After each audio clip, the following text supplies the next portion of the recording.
Hey, what's good, y'all? Robert Jenkins here. Y'all heard that smooth jazz intro, so you know it is time to focus, LBK. That's what that music signifies. And I guess what I'm focused on today is two things. I want to talk briefly about what I noticed about the 4th of July weekend, not just here in Lubbock, but in various places around the country.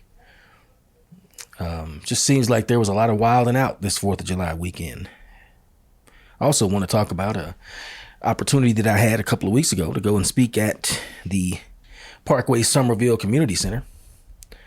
Went over there and talked to the young cats that are denizens of that fine establishment. Talked to them about the importance of podcasting. I did a speech called The How and Why of Podcasting.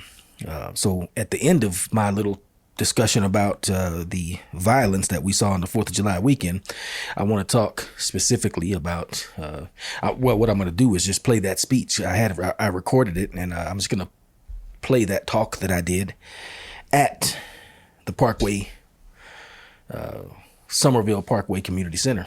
So I'm thinking here, I'm just a little baffled and maybe saddened or disturbed, but most of all, just, I hate to use a phrase that's going around right now. I'm fatigued by the actions of some of our people. I won't say that I'm fatigued by black people, as the saying now that goes around, the current saying, the current meme. I'm not fatigued by black people, but I'm fatigued by some of the things that some of our people do. From Philadelphia to Texas and elsewhere, all across this great nation, we saw, I think it was Cincinnati, Ohio, just various places. We saw huge crowds of teenagers and young adults gathered on the 4th of July weekend, not to celebrate independence or freedom, but to get caught up in tomfoolery and nonsense that ended up being deadly, in most cases involving gunplay, mass casualty events. I think by definition, that means 3 or 4 or more people killed or wounded. And again, the common denominator was our people, black people. The founding fathers, I can't remember which one it was, but one of them, it might have been Thomas Jefferson or Washington, Adams. I'm not sure. I can't remember who it was, but they wrote that freedom, a country like this where individuals have the right to be free. And yeah. We know black people weren't free in those days, but they're free now, right? Let's get your mind out of the past sometimes and look at the present circumstances. One of the founding fathers wrote that freedom can only be enjoyed by moral people. He said immoral people are incapable of being free or dealing with the burdens of freedom or handling the responsibilities of freedom. Everybody knows that Frederick Douglass wrote, "What to the slave is the 4th of July." And that's another thing that we need to update our situational awareness about, update the context of. We are no longer slaves. Well, maybe we are, because we still act like it. We act like an immoral people. Many of us do. I'm not condemning all black people. I'm not condemning any people. I guess I'm condemning the actions of some of the people that we see. So many times they're young people. But we seem to be intent, many of us, on proving that we are incapable of being free. I'm not a slave, nor have I ever been one, nor has anyone ever been a slave who is listening to this now. But to ask what to the slave is the 4th of July, what to current day slaves is the 4th of July. If you look at any of these videos of these young people involved in just utterly ridiculous, senseless violence, the thing that I notice, is just how stupid it all looks. How foolish and idiotic it all looks. These people are proving that they are not worthy of freedom. You have the right to keep and bear arms in this country. The right to keep and bear arms in this country was originally intended as a bulwark, a barrier, a defense against government making people into slaves. That's why slaves, when we were enslaved as black people in this country, we were not allowed to have weapons of any sort. You never allow a slave a weapon, because the assumption is that they will use them to overthrow the people who enslaved them. So it's particularly sad because of that for me to see over the 4th of July weekend young fools of color who look like me, as they say, engaging in the utmost foolishness with deadly consequences all across this country, proving again that they are unworthy of freedom, proving that they are unworthy of firearms ownership. You know what freedom means? It means responsibility. Freedom don't mean that you can wild out or do whatever you want. Freedom really means that you have the responsibility to do everything that you can to take care of yourself and your family. Means that you have the ability to use your innate God-given talents and strengths and intelligence to make a good living for yourself without other people interfering with your attempt to do so. That's what freedom is. Again, the founding fathers said that freedom was only meant for moral people. Freedom is only capable of being enjoyed by moral people. I was looking at this situation that happened here in Lubbock, over there at the gas station on Parkway. I heard about it this weekend, but I just didn't care to devote any time and effort or mental energy to it. Don't really care to do so now, but it's one of those things that just seems like it needs to be addressed. And the gentleman, the kid's name, 17-year-old Terrence Hastings Jr. I don't know him. I don't know his family. I'm sorry that he was killed. However, when I reviewed that video, I looked at all the video that I could find of it. Mainly looked like it was one clip. Several things stand out. First of all, it's illegal for him to have a handgun because he's 17. And I think you have to be, I'm a little fuzzy on I've taken many classes in self-defense and firearms ownership and concealed carry and all that. Paid hundreds of thousands of dollars, probably a couple $1,000s over the years taking these classes. I'm pretty sure in Texas you have to be 21 to carry a handgun. This guy pulled a handgun out of his waist at the age of 17. When I look at that video and when I look at the video in Philadelphia of these kids wilding out, what strikes me is just the utter stupidity and foolishness and irresponsibility I see on display. They're shooting, looks like little Glock 9s, probably 40 cals. I don't know why that always seems to be a favorite of criminals. They're shooting these weapons just so indiscriminately. One-handed, halfway, not even looking. You can see from the way his hand is moving, they just throwing shots. And it just, you can't help as a person that, I'm a Second Amendment enthusiast. And I train with firearms. I believe firearms it is an honor and a privilege and a duty for me to be able to be armed. That we're one of the only countries on earth that allows its citizens to be armed. Our founding fathers literally said that that's one thing. The ability for the common man to be armed is one of the greatest things that we have over, one of the advantages that we have over all of the kingdoms in Europe, is what he said in the text of this letter. I don't know if it's the Federalist Papers, Anti-Federalist, whatever. He said the right of the common man to be armed is an advantage that American citizens have over all of the citizens in any of the kingdoms of Europe. Kings don't allow their subjects to be armed, essentially, because kings view themselves as the sole source of authority in a given society. In this society, the people are supposedly the authority, and there's questions about that, I understand. That's a whole nother podcast. But in this society, the assumption is that authority rests with the people, which is the ultimate philosophical underpinning for why citizens are allowed to keep and bear arms. And for any of these people out here who are ignorant of the fact, they specifically mentioned the sword and the musket and, quote, all of the terrible instruments of the soldier. So the people that like to talk about assault weapons and stuff like that, you have no historical ground to stand on. The founding fathers specifically intended us to have the same weapons as the soldier. So AR-15s are not the same weapons as M16s, by the way, but it's a reasonable facsimile, except for the fact that it's not automatic. But hey, they said we should be allowed to own all the terrible weapons of war of the soldier. Why? Because we were expected as common people, with whom all authority and freedom rested, to be able to fight government soldiers. And to do that, you have to be equally armed to them. So you see how far we have fallen from the whole concept of why the Second Amendment was there, put in place.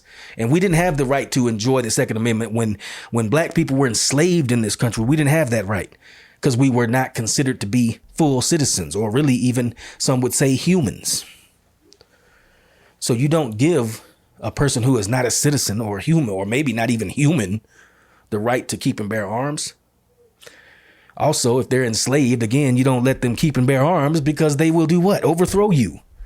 Well, there's no danger of us overthrowing anybody. In this community of mine that I survey today, we are too busy trying to destroy ourselves. And this has nothing to do with racism. It has nothing to do with the legacy of slavery. It has nothing to do. Somebody on Facebook said, "Where's the city council and the whatever the rep?" I'm like, dude, what are you talking about? This has nothing to do with the city council of Lubbock. Why look at this video of this young man, Terrence Hastings Jr., firing this weapon indiscriminately in a crowded parking lot full of young black bodies. I hate when people say black bodies. How dehumanizing and demeaning that is, black bodies, like we're not human beings. That's slave master language, but it's used by people who claim to be anti-racist. Isn't that ironic? Alanis Morissette, isn't it ironic? Don't you think? Man, I was going to kind of go through that video. So I looked at that video of Terrence Hastings Jr. as he was shooting indiscriminately into the crowd. There's several things I noticed. I mentioned one of them already. Why is he 17 with a handgun? That's already illegal. So for all you gun control people, you just see criminals don't follow laws. How can you make a law to stop somebody who ain't going to follow the law in the first place? Second of all, the thing that I noticed, it's 3 a.m., 2:30, 3 a.m., and a 17-year-old is out by himself. What? That's already a problem. Isn't there a curfew for kids under 7? I don't know if there's a curfew in Lubbock or not. You would, if we were a moral people, we wouldn't need a curfew. See, this is what it goes back to. If we were moral people, if we were people who handled our business as families, we wouldn't be in any of this. It ain't on nobody but us. And specifically, it ain't on nobody but the parents of these kids. You can only oversee your own household. But what if your own household is in shambles? What if your own household is non-functional? That's when we start to see the things that we see. The violence and the nonsense and the tomfoolery. People say, oh, you don't need to air your differences in front of the white man. I've heard people say that. Fool, the white man can see our dirty laundry running around the street shooting people. We ain't airing nothing. I ain't airing nothing. Yeah, so the questions about that video, the Terrence Hastings video. 1, why does he have a gun? 2, why is he out at 3 a.m. at 17? 4, there's no possibility that there was any self-defense involved in this. Just from the classes that I've taken, from the military understanding that I have of weapons. I'm a veteran. As I said, I've taken many concealed carry classes. I've taken many self-defense classes, including advanced self-defense. Just doing all kind of stuff on the range, rolling in the dirt, shooting on your back, running and shooting, moving and shooting, communicating, moving and shooting. That's what the military does. Communicate, shoot, move, communicate, shoot, move, communicate. I've been trained in all of that stuff, and I don't claim to be an expert, and I'm not a lawyer, but what I'm telling you is from what I've learned in those classes, there is no possibility that there was any self-defense involved in this, because of the video I saw, it starts kind of mid-action, but Mr. Hastings appears to come from off camera somewhere and get into the gunfight. There was apparently it looks like the gunfight was already happening. People were already shooting. He comes from off camera in looks like a safe area, either coming from inside the store or from a car that was parked right there or from the side of the store out of the action. It's hard to tell where he was coming from, but either way, he was coming from out of the action. He comes out of the action like this and gets into the action, raises his shirt up, pulls his gun out and starts indiscriminately shooting. And that's when the cop shot him. So there's no self-defense. Because self-defense stipulates that if you have a way to not get in the situation, self-defense is based on what a reasonable person would do. A reasonable person wouldn't come from out of the gunfight into the gunfight and raise his shirt up like an action movie and pull his gun all out and start shooting crazy. A reasonable person wouldn't do that. If I was in that situation, I would stay where I was because I was out of the fight, looked like, and run the opposite direction. Better yet, a reasonable person wouldn't be in a gas station parking lot at 3 a.m. with 100 people or whatever it was. That sounds unreasonable. So already there's no self-defense. There's no possibility of any self-defense. Again, I'm not a lawyer. I'm just telling you all the classes that I've taken over the past almost 30 years now. There's not going to, I don't see how it's not going to be no self-defense. We love crying self-defense, but we don't understand the first principle of self-defense, which is what would a reasonable person do? A reasonable person would be afraid and try to get the heck away from that situation, not jump into it and pull his shirt up and start shooting. Another thing I saw, people in the video and people all online is talking about why the cop had to shoot him so many times. If you've had any training in firearms whatsoever, they teach you to shoot until the threat stops. What that means is, as long as the person that was a threat to your life, the person with the weapon, in this case, the guy with a gun, as long as he is moving toward that weapon, with that weapon, or moving in any way that seems like he might be trying to get that weapon or point that weapon at you, you keep shooting. You do not shoot a person once. You do not shoot a person twice. You don't shoot them 50 times. You shoot them as many times as needed, as a reasonable person would think that you need to shoot them to stop that threat. If the person with the firearm that you just saw shooting indiscriminately in a crowd points that weapon at you, shoot him. If he keeps pointing at you, you shoot him again and again and again. If he falls and the weapon falls out of his hands and he reaches for it, you shoot him again. If he looks at the weapon like he wants to go for it, shoot him again. I don't know. That might not be legal. But as long as he seems to be a threat, that a reasonable person would think that guy was still a threat. And keep in mind, you just literally saw him shooting into a crowd. As long as that guy reasonably looks like he's going for that gun again, you keep shooting. You stop when all movement toward the weapon or with the weapon stops, basically, is my understanding of it. Again, it's taken quite a few classes over the years. They all say the same thing. By the way, there's community members that are running around and they're talking about stuff like they know something about the military and they know something about weapons and you can shoot people in the arm and you can shoot people in the leg. That person, the people that I hear saying that, all they do is betray the fact that they don't have any actual training when they say stuff like that. I have never been, as a civilian or as a military member, instructed by any credible instructor to try to shoot somebody in a leg or arm, with one exception. And that is, if you're in a life or death gunfight and you're trading fire with somebody and they're shooting back at you and all you can see is their leg or their arm, try to shoot them in that. But in a situation where somebody is not behind cover, meaning they're not behind a brick wall or something, and all you can see is his arm because he's behind a brick wall shooting, that's when you try to shoot somebody in the arm. But if somebody is out and their body is visible, no instructor I've ever seen or heard of tells you to shoot in the arm or leg. You shoot center mass. That means right here. Why? Because that stops threats. Also, because it doesn't move as quick. You can move an arm or a leg or a head. You can't hit that on purpose. You accidentally hit somebody in the arm or leg, might accidentally get a headshot. But if somebody, if he moving and you moving, you're not going to be able to dependably hit somebody in the arm or leg. So anybody telling you that is betraying the fact that they have no training.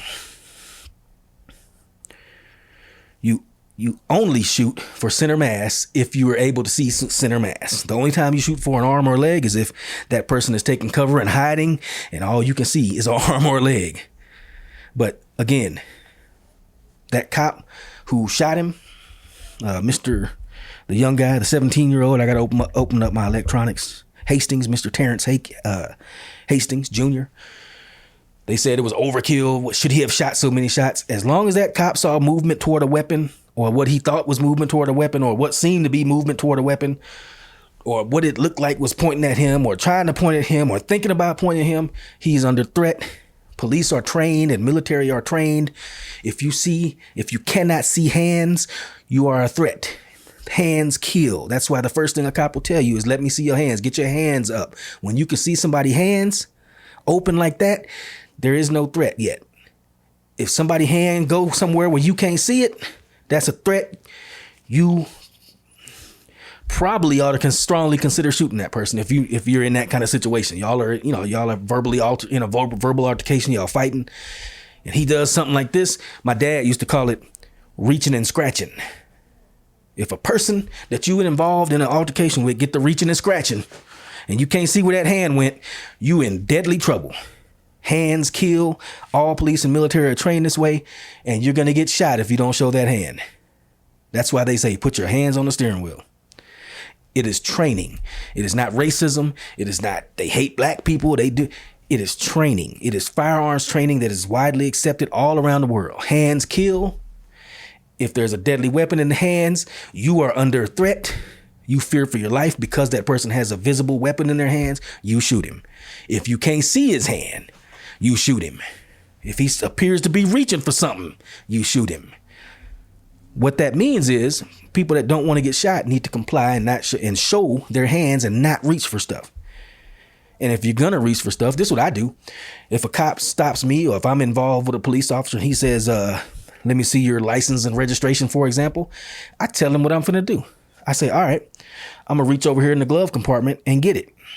So he knows I'm about to put my hand in the glove compartment. Or, okay, I'm going to reach over here and get my wallet. And don't, some cops are scared. Some cops don't need to be cops. They punks. Some are good. Some are brave. I've seen some footage where some cops do some stuff. I'd be like, whoo, that's a bad boy. I've seen some cops do some stuff where I feel like he's a criminal and somebody should have shot him just like they would have shot a criminal. And by the way, cops can't do criminal things. When cops do criminal things, they are criminals. They get the same things criminals get. Now, you can test that if you want to. I wouldn't advise it. You're going to be in court regardless. And in this current atmosphere, police are kind of on the upswing. They were on the downswing when Biden was president, when they were doing all the defund the police and all that. Now they're back on the upsurge, and there's, people are feeling patriotic and feeling the need to enforce rules and laws. If you're a smart individual and you know that, then you probably should govern yourself accordingly. In fact, it goes back to being a moral people are the only people that can be free. You should be governing your own conduct accordingly anyway, because you're a free, upright, moral, intelligent person. Yeah, I'm just fairly disgusted by I do got some fatigue. I got fatigue for people that do ignorant stuff. And unfortunately, a lot of them seem to be black. I got white folk fatigue too. In fact, you know what? I'm an introvert and I'm kind of antisocial. So honestly, I've had pretty much all people fatigue for about 30 years now. I've been fatigued with about everybody for about 30 years. That's why I be at the crib most of the time. Because I know how I'm going to act. I'm going to be cool, calm, collected, and courteous. That seems to be hard to find other people that have that mind state, though, of any color, race, color, creed, religion. So I guess what I'm feeling We didn't do much at all for 4th of July, and I'm kind of glad we didn't, because I'm wondering, are we actually a free people? Or do we deserve any freedom at all? If we don't have the morality, so many of us don't have the necessary moralities to support being free. Morality is when you govern yourself. And what is freedom? It's when you govern yourself. Freedom and morality go hand in hand. They're the same thing, pretty much. Morality is when you make yourself do right. You can only be free if you make yourself do right. I tell my son, if you don't govern yourself, you're asking for the cops to govern you. You're asking for the system to get involved. To all you young black men out there, a young brown men, a young white men, whoever, if you don't understand something, sometimes somebody told me one time, I said, my dad told me how to behave around police, my dad was a military police officer, interestingly enough. So he imparted to me exactly how I should behave around cops. And I was talking with some friends one time at a Thanksgiving, probably 10 years ago now. Wow, time flies. 10 years ago. And the guy, we were talking in the kitchen, and he said, well, that's true. My dad told me that too, but some people don't have dads. And I say, oh, you're right. Some people don't have dads. Hopefully your mom tells you that. But just in case nobody has ever told you, I'm going to tell you right now, you have to govern yourself, young men. You have to be the boss of yourself, meaning you have to enforce your own conduct. You have to be polite, courteous, professional, upstanding, mind your own business. Keep your tone even. Learn my man, Immortal Technique, one of the dopest lyricists out there, rapper, Afro-Peruvian rapper or whatever, I think from New York. He said, in words, you need to learn how to speak and behave. And he said it harsh. He rhymed it in a real smooth way. Sounds harsh, but it's 100% true. You need to learn how to speak and behave and govern your own conduct. If you don't, this 4th of July weekend showed us exactly where it takes you. The question I'm left with again, after seeing so many cities across the country be plagued by this kind of just ridiculous, idiotic, senseless violence, I'm just left questioning, are we a free people in fact? We say we are, but are we even capable of governing ourselves? The more I see society around me, the more that becomes a question. The harder I ask that question, and the more I scratch my head and wonder. Man, I don't even know. It's depressing. You know what I'm saying? I don't even want to dwell on that too much more. What I want to dwell on, though, is the opportunity that I got. I'm terrible with dates and times. I think it was it last week? It was the same weekend as the Homer Avery track meet, Memorial track meet. I went from the track meet over to the community center over there at Sommerville Parkway. And I spoke to the young kids over there who do seem quite capable of governing their own behavior. I'm proud to say and happy to say these cats seem like they got it together. Well, I went over there and talked to them, and we spoke on the topic of podcasting, because apparently they got a podcast studio they trying to set up. And I say, well, you know what? I just happen to know a little bit about that. So I would love to come speak to y'all about setting up a podcast and why you podcast. And I would even love to help y'all set that studio up. So that's what we're going to do. We're going to get that podcast studio running. Shout out to Mr. D, Lexay Johnson over there, doing a great job. Hopefully we can get that podcast studio running by August, so we can get these young cats on the microphone instead of on the firearm. You know what I'm saying? Express yourself that way, not that way. This way, not that way. So I had a good time talking to those cats, though, man. They were some young, intelligent cats who really seemed to be focused on doing good stuff. And it's a pleasure to be involved with them. And so I went again and I spoke to them about the significance of podcasting and why, the how. In fact, my speech was called The How and Why of Podcasting. So without any further ado, I present to you me talking to the cats over at the Parkway-Sommerville Community Center. Here we go. Take it from here. Thanks, sir. Oh, yeah, my pleasure. How y'all doing this afternoon? Yeah, I'm good, man. I'm real good. Just came from over there at Estacado. You know, they was doing that track meet over there. So I was over there taking pics. That's why I'm a little sweaty, and so y'all don't mind me. I remember seeing a lot of y'all, these blue shirts. Y'all was in that parade, the Juneteenth parade, wasn't you? Yes, sir. Raise your hand if you was in that parade. Yeah, I got some pics of y'all too. I tell you what, it's real cool to be here today. My name is Robert Jenkins again, and I'm just a little bit about who I am. I'm from Lubbock. Wasn't actually born here, but I grew up here since I was about 3. I left in '97, went to the military. In the Air Force, I was a cryptologic linguist, which is a fancy way of saying I learned a lot of languages and did some top secret stuff with them. And I always joke and kind of laugh about the fact that when I was in the Air Force, I had headphones on all day because that's how we made it do what it do. Now I'm a videographer, I own my own company. It's called FLBK Video Solutions, and look like every time I turn around, I got a podcast too, so I'm still in headphones. Every time I turn around, I got headphones on all day. It's a trip. It's kind of fun though. So I got started in podcasting. Well, it wasn't even called podcasting, probably back in about 2006. It's when I first started messing with it. Now for all y'all in here is kind of young, I can see. So y'all ain't gonna remember this probably. But the internet, I don't know, I guess it got widespread back in about 98, 99. Because I remember there was a time when there was no internet, and all of a sudden I remember hearing about it. Then I joined the Air Force and they gave me a computer for the first time in my life, and I was like, oh, that's the internet, okay. Back in those days, it was real hard to kind of do things on the internet because it just, it was so new, there wasn't a bunch of apps and stuff like that. So you had to do a little coding, you had to kind of make your own websites, you know what I'm saying? So back in that day, about 2006, 2007, I started a website called moonmine.com, and it's kind of still around. But as I was a poet and a wannabe musician, I was like, man, how can I get my poetry and my music and stuff? I want to put that online some kind of way and see, can I let people hear it? And so obviously I started thinking about it, like, how can I do this?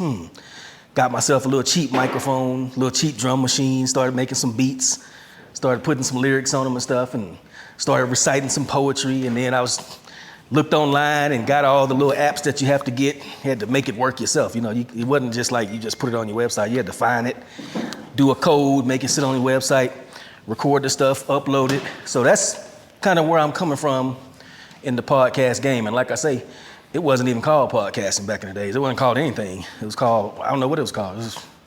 You just had a website and you wanted to speak your piece. So that's where I'm coming from. Been doing this off and on for a long time. Today I want to talk to y'all about the how and why of podcasting. Raise your hand though if you want to, or if you're thinking about doing the podcast in the studio back here. Okay. How come you thinking about it? We literally just came up with the idea like out of nowhere without a reason. Oh, really? What y'all think y'all might talk about? Just like life. And then we'd like bring people in and like give them questions and stuff. Mm-hmm. Mm-hmm. That's cool. So there are several kinds of podcasts, and I'm gonna talk just about some of that in just a little bit here. But if you are thinking about doing a podcast, I'm gonna talk to you briefly about how and why. So going to my second slide here, if I can find that arrow. To me, have you ever heard of the Gutenberg press? Raise your hand if you heard of the Gutenberg press. Can you tell us what that is? It was one of the first machines to like print on books and like newspapers back in the 1700s. Yeah. Old dude that made it, I think he was said he was a goldsmith named, I think it was Johannes Gutenberg. So he made movable type, meaning he made metal letters that you could put on a board and make it into an article. Then you would put some ink on it and press it down, boom, you got a newspaper. Well, before that time, most people couldn't read. Before that time, most people didn't have books. It was too expensive, and you couldn't read anyway, so why would you have a book? So he comes up with this press, the Gutenberg press, and what it did is it started kind of democratizing knowledge. Y'all know what I mean when I say democratizing knowledge? What I mean by that? Who know what that means? You know. You don't know? Democratize, you know. You don't know? Somebody knows. She knows. She's smiling. What it mean? Yeah, She looking out. I saw you smile. You know what it mean. What it mean? Okay, nobody knows. Okay, I'll make it plain. What I mean by democratizing knowledge is, y'all know what democracy is, where everybody gets a chance to participate in the political process, to vote. Well, democratizing knowledge means that everybody, for the first time in really human history, had a chance to participate in reading and getting an understanding, being able to think and read and grow themselves as a person. Before that, when you illiterate and can't read and really ain't got no time to read, you working in, everybody was a serf at that time except for the kings and the nobles, you know what I'm saying? So they didn't have the ability to participate in the democracy, the process of democracy. There wasn't no such thing as democracy in most places. So interestingly enough, after my man come up with the Gutenberg press, you start seeing people being able to learn how to read, being able to expand their horizons, and demanding freedom, demanding participation in the process of how you get governed, coming up with new scientific. So in other words, everything just got unleashed. Human potential was unleashed with the Gutenberg press. There was a time, like literally you would go to church before this, you couldn't even read the Bible. So you couldn't read, you was a serf or a peasant. So you sitting there looking at, and whatever the priest say, or the preacher, well, I guess that's right. Matter of fact, you probably wasn't even looking at the Bible because you can't read. Why would you have one? You know what I'm saying? He would stand up here and read to you. Now, you got to the point after this where you could read it for yourself, and not just the Bible, any book. I know y'all are all familiar with slavery, right? So back during the time when black people were enslaved in this country, and really slavery was a global institution. It wasn't just this country. It was slaves everywhere. No slave was almost ever allowed to read. Why? Who know why? Knowledge is power. You can't keep a dude enslaved if he can be like, actually, it say everybody's supposed to be equal. Actually, I can do this and this and this. Actually, I just learned how to make this. How can you keep a person enslaved if they can take charge of their own lives by reading and expanding their understanding? So anyway, we're talking about the Gutenberg press, but it really ties directly into, to me, podcasting. So just the same way the Gutenberg press made it to where the average person could get their own knowledge and get their own understanding of things and publish their own understanding of things. Our founding fathers, Ben Franklin, was a newspaper man. He had his own press. I find that amazing. He was good at it too. His paper was widely read, and he was a big proponent of the press, the freedom of the press. Why? Again, because it lets regular people expand themselves and grow and be able to participate in the world that we live in. So to me, podcasting is like the new Gutenberg press. They were saying the internet was like that. Well, the internet's kind of old now. Everybody got the internet. But one of the things that you can do on the internet and through modern means of communication is jump into podcasting. And you can say whatever you want to say. You can, if you want to rant and rave and pour your heart and soul out to the universe, you can do that. If you want to have some cool people on and chit chat with them about what they do, you can do that. If you think something ain't right and you want to ask questions of the people in power, throw a mic in their face, you can do that. Like literally, you can do that. Like when I first started here in Lubbock with the Focus FLBK show, that's one of the things that I learned is that you kind of make your own place. You don't need permission to do this. You see what I'm saying? It's got a very low bar to entry. What I mean is you ain't got to have a bunch of money and a bunch of power. You need something like that. This little thing that I'm wearing right here, about $300. Get your cell phone. It sounds like a lot, but guess what? You can literally mow a few yards or save a little bit out of every check. Get one of these. You know what I'm saying? This has a little wire that it comes with. It comes with all the connectors you need. You can plug it into your cell phone, and it comes with 2 of these. So there's your show right there. Sit somewhere where the light is good. Put one of these on. Put one of these on your desk. Get your phone on a little tripod or something. Make it nice and stable.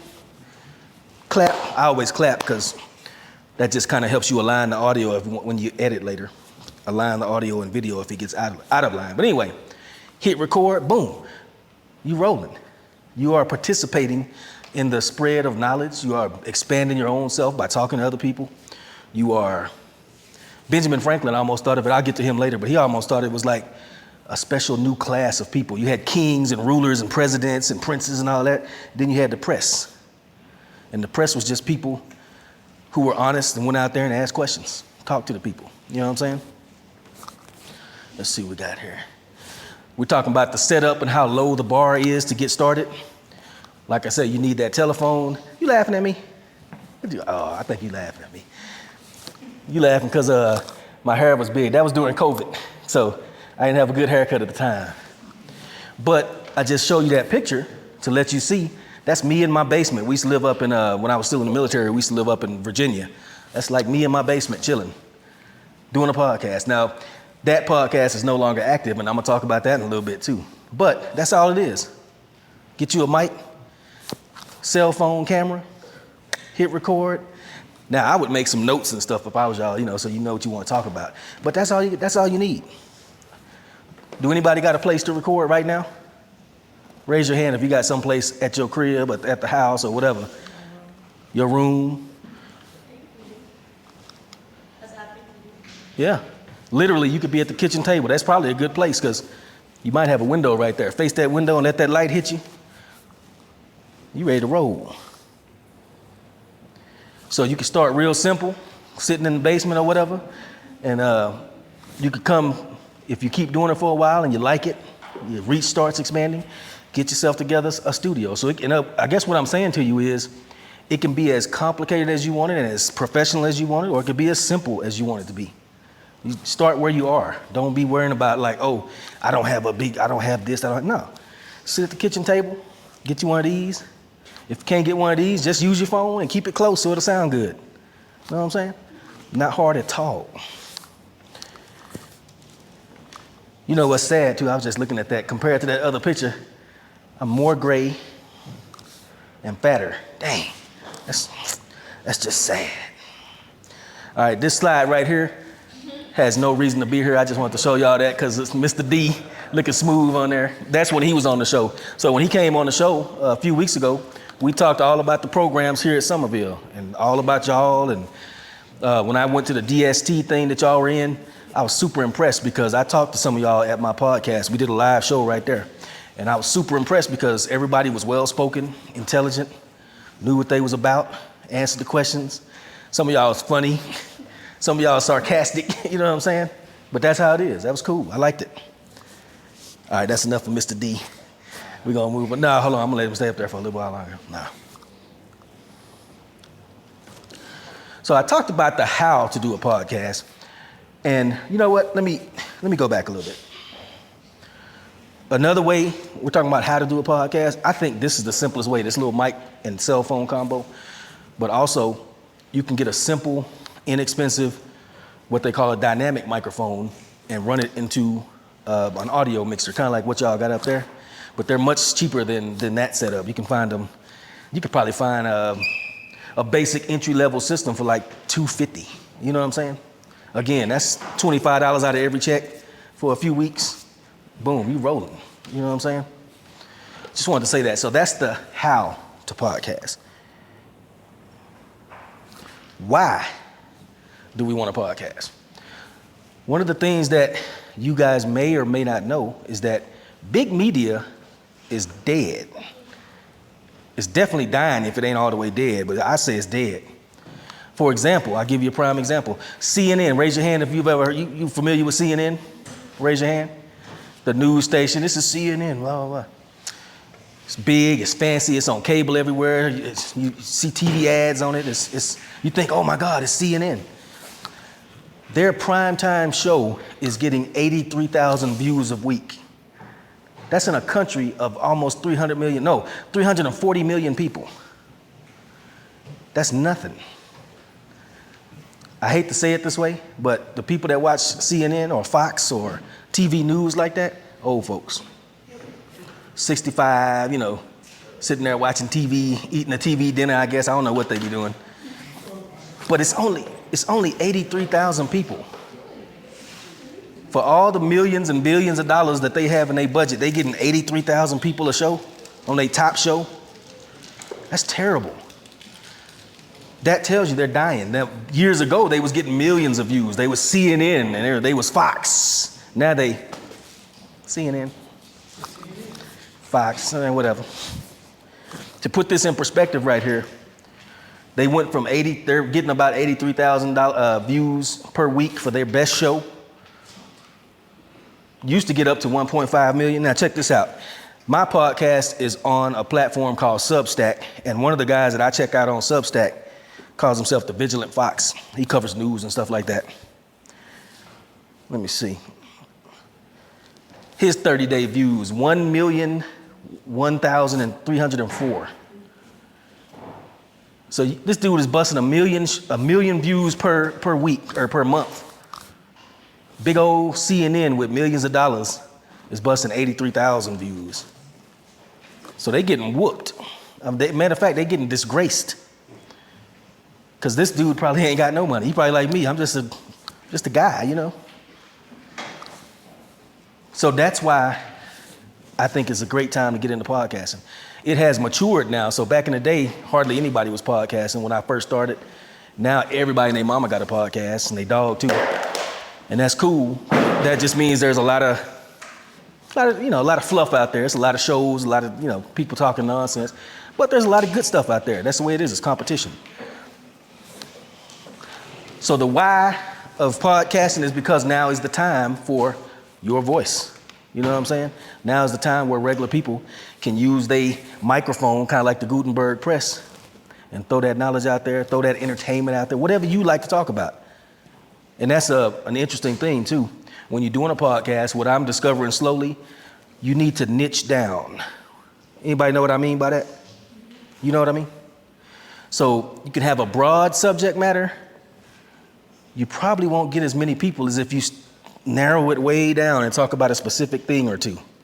That way, everybody that's interested in that specific thing will listen to you. But if you got all this stuff you're talking about, you're not really reaching anybody. People just, I don't know what that guy's talking about. But if you're talking about, let's say you're talking about the history of Parkway in Lubbock, Texas. Well, guess what? Everybody live in Parkway. They already like, So how many thousands of people is that could potentially like your show? You see how you niche it down, you make it smaller, you actually get more people. So if you're talking about basketball, if you're talking about all sports, it's like, okay, some people are gonna like all sports, but if you're talking about Lubbock, Texas high school basketball, look how many thousands of people you got right here. See what I'm saying? So niching down, they call it niching down, specialize a little bit. What's that? Yeah, narrow it down. You're exactly right. Also, when you narrow it down, you become a subject matter expert. You become known as that dude that knows all about Parkway-Sommerville and the history of Parkway. So anytime they have something like that needs to be talked about, oh yeah, he an expert, he know all about it. So it's kind of odd to narrow it down to get bigger, but that's what you're supposed to do, and I'm learning that slowly, and I'm narrowing my stuff down a little bit too, you know what I'm saying? Another thing, I'm gonna say this too. I'm learning this. I'm a private individual. I don't be all out there and putting all my stuff all out in the street. I just don't be doing that. That's not who I am. But you do have to be vulnerable and open with the audience. You know what I'm saying? You got to let them know how you really feel about stuff. I say do it in a respectful, intelligent manner, professional manner, but let yourself show. Let people know who you are. Talk about the things that make you passionate and be passionate about them. I think that helps. You could be professional and cool and stuff, and people are like, oh, he's professional and cool, but he's kind of boring too. But if you're passionate about it and you mean it and you putting your heart and soul in it, I think people connect with that. So that's just another tip. Narrow down and be passionate. All right, so let's assume that you wanted to start a podcast and you got yourself one of these or whatever little thing you want to use, whatever equipment or technology you want to use, and you went ahead and started your podcast. Now what do? Y'all can see my whole slide. I don't want to read it to you, but literally, if you believe in what you're doing and saying, do it like it's your mission. Your mission is that calling that you have that is something that only you can do. Something that you was put here to do, something that nobody else considers important perhaps, but you do. If you have something in your life like that and you want to talk about it in your podcast, then do that. Talk about it like it's your mission. Put your heart into it. Put your soul into it. Here's the big thing. Once you start, don't stop. Almost all podcasts, there's billions of them by now, but most of them don't get past 10 episodes. See what I'm saying? The ones that actually take off and become something, it's because you just say, hey, this is what I'm gonna do. I do it every week at this time. That's it. There is no ifs, ands, or buts. It comes out, my show comes out Wednesday at 6 a.m. Sometimes I'm tired. Sometimes I didn't get a guest. A lot of times I don't get a guest because I work and I have a business too, so it's hard to arrange guests and stuff. Don't matter. Every Wednesday at 6 o'clock, show comes out. And you try to make it, and again, try to put your heart and soul into it. Once you start, don't stop. Keep flowing with it. The only time you're gonna see any feedback from your show, the only time your show is gonna grow, the only time your audience is gonna grow is if you keep doing it. Same time, every week, boom, boom. Let people start, like when you have a pet and you feed them every day at 3, they be, you gonna put the food out? If you do that with your podcast, that's how eventually people will be like, oh, it's Wednesday at 6. There it is, all right, we good. Then if you don't do that, what have you just done? You done let them down. Now they're like, he didn't even put a show out today. So once you start, don't stop. Benjamin Franklin, y'all are familiar with Benjamin Franklin, the founding father, the guy I was talking about that had his own printing press. He said, any man who can procure pen, ink, and paper with a press may commissionate himself, and his court is immediately established in the plenary possession and exercise of its rights. Translated into modern day English, he said, if you can get yourself something like a podcast where you can make your voice heard, you have just appointed yourself. He's like, you know how you have an officer in the military that's called getting commissioned? He said, you're your own commission. You can commission yourself to do it. You don't need anybody's say so. You don't need anybody's permission. If you want to do it, get your equipment, commission yourself, boom, boom, and hit it. That's what he's saying. And it's almost like a separate class of people again.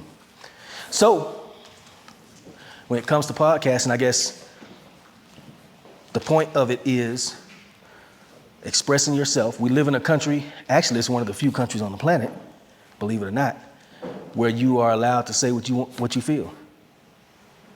Go over to, y'all heard about Iran in the news lately? Go over to Iran and say what you feel and see what happened. That's what I'm saying. No, that's all right. I'll keep it to myself. Go over to Pakistan, jump up somewhere and start talking and see what happened. You know what I'm saying?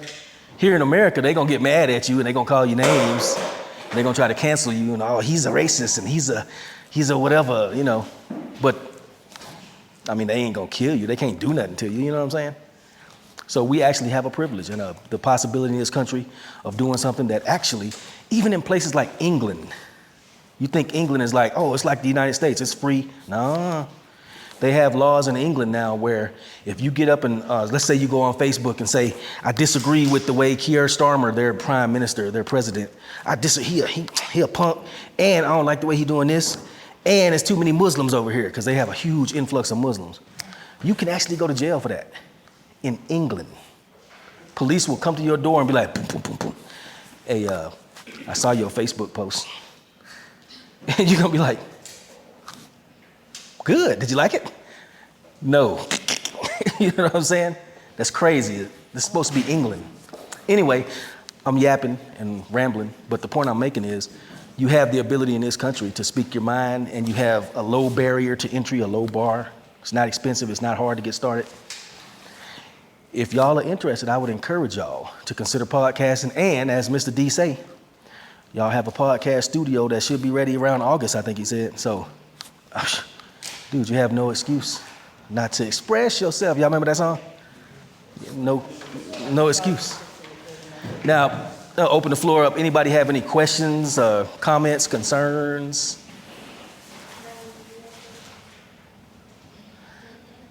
I think you got a question. What you got? You look like you got a question. No? You got a question? No? No questions? Oh, I see one. Speak up a little bit. Oh, I still can't hear. How do you run your social media page for your podcast?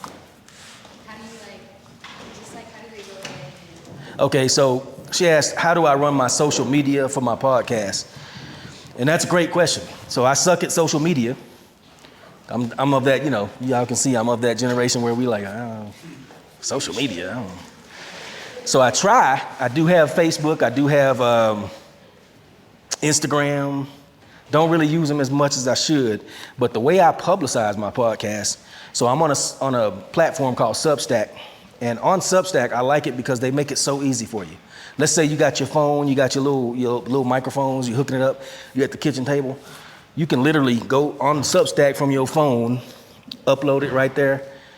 They have it built in to where By the way, that QR code that y'all been seeing, that's my podcast. So if y'all scan that, it'll take you to the page. You can check it out.